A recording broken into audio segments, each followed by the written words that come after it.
Merhaba, kanalıma hoş geldiniz. Bugün sizlere çizgi grafiğe kaydırma çubuğu ekleyerek veri kümesi içinde belli bir noktaya odaklanabileceğiniz etkileşimli sütun çizgisini nasıl ekleyebileceğinizi öğretmeye çalışacağım. Bu sayede yapacağınız sunumlarda belli bir noktaya dikkat çekebileceksiniz. Ben hazırladığım örnek çalışmada belli bir zaman aralığındaki satışları görselleştirdim. Şimdi nasıl çalıştığına bir bakalım. Bunun için kaydırma çubuğuma geliyorum. Şu an hedef çizgim Temmuz 2022 gösteriyor ama ben Temmuz 2023'ü göstermek istiyorum. Şu şekilde. Şimdi Haziran 2020'yi şöyle alıyorum bu sefer.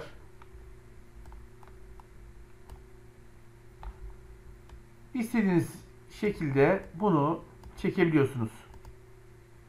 Şimdi yapım aşamasına geçelim. Bunun için şuradaki verilerimi alıyorum. Kopyalıyorum. Sayfa 2'de şu alana özel yapıştır değerleri, özel yapıştır biçimleri.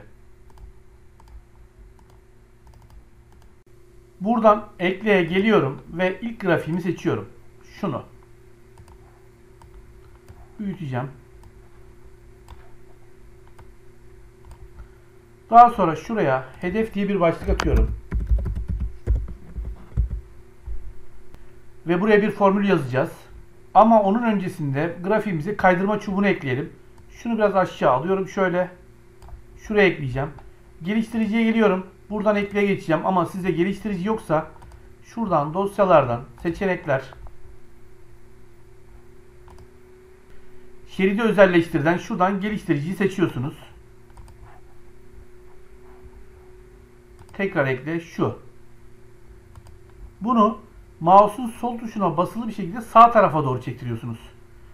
Eğer ki şöyle yaparsanız aşağı doğru çektirirseniz aşağı doğru gelir. Yan tarafa doğru çektirmeniz gerekiyor. Bu seçiliyken denetim biçimlendir diyorum. Şurada hücre bağlantısını şurayı seçiyorum. Ve şöyle değerin değiştiğini göreyim. Şunu biraz büyüteceğim. Şurası 1 olsun. Şu da 29 kalsın. Bunu da 29 yapalım.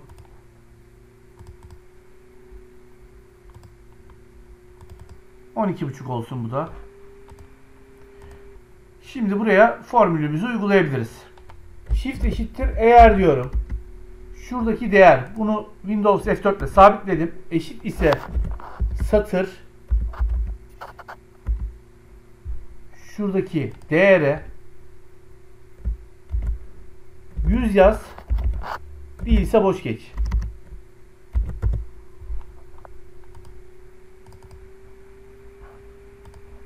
...16. satır 16'da şunu bir sağ tarafa doğru çektirelim. Bakın şöyle geliyor.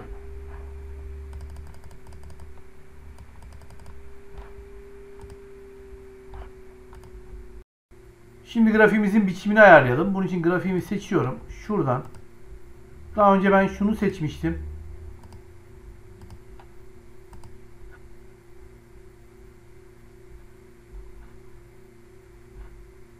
Evet, şunu seçmiştim ben daha önce. Şimdi farklı bir tane olsun.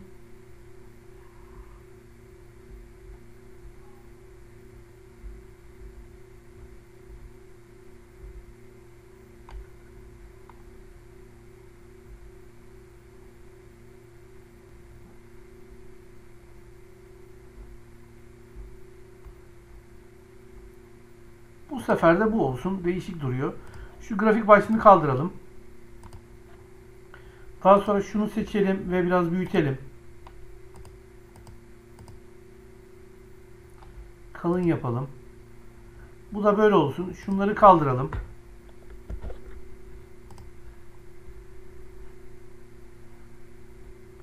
Rengini değiştirelim şu çizgilerin.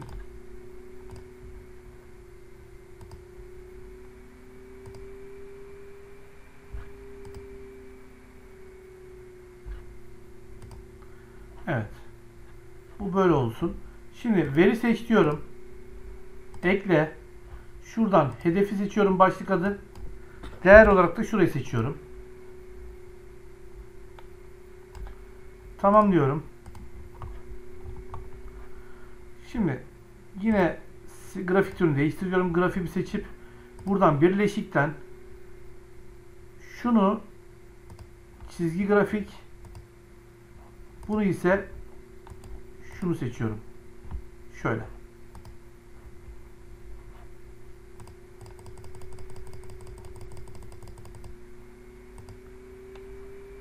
Grafiğimin kılavuz çizgileri olmasın.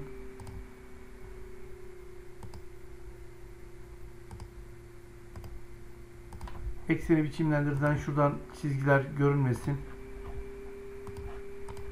Şöyle. Görünümden kılavuz çizgilerini kaldırıyorum. Şunu ayarlayalım şimdi. İkisini seçiyorum Ctrl A ile ve gruplandırıyorum. Şöyle. Şunları beyaz yapıyorum. Ve gizliyorum. Daha sonra şuradan veri seçten şunu seçiyorum ki şu görünsün.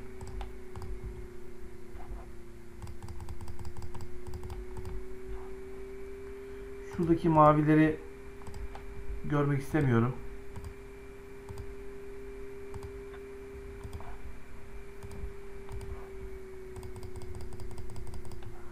Şunu da rengini kırmızı yapalım.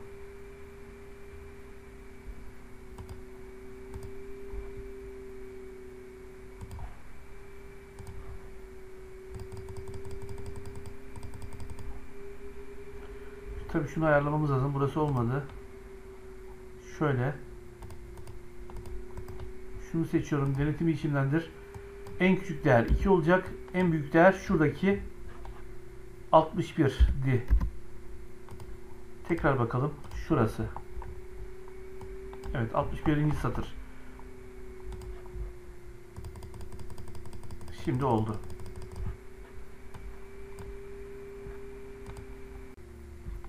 Tabi burada tarihler bozuldu. Ekseni biçimlendir diyorum. Şuradan metin ekseni diyorum. Bunu da düzeltmiş olalım.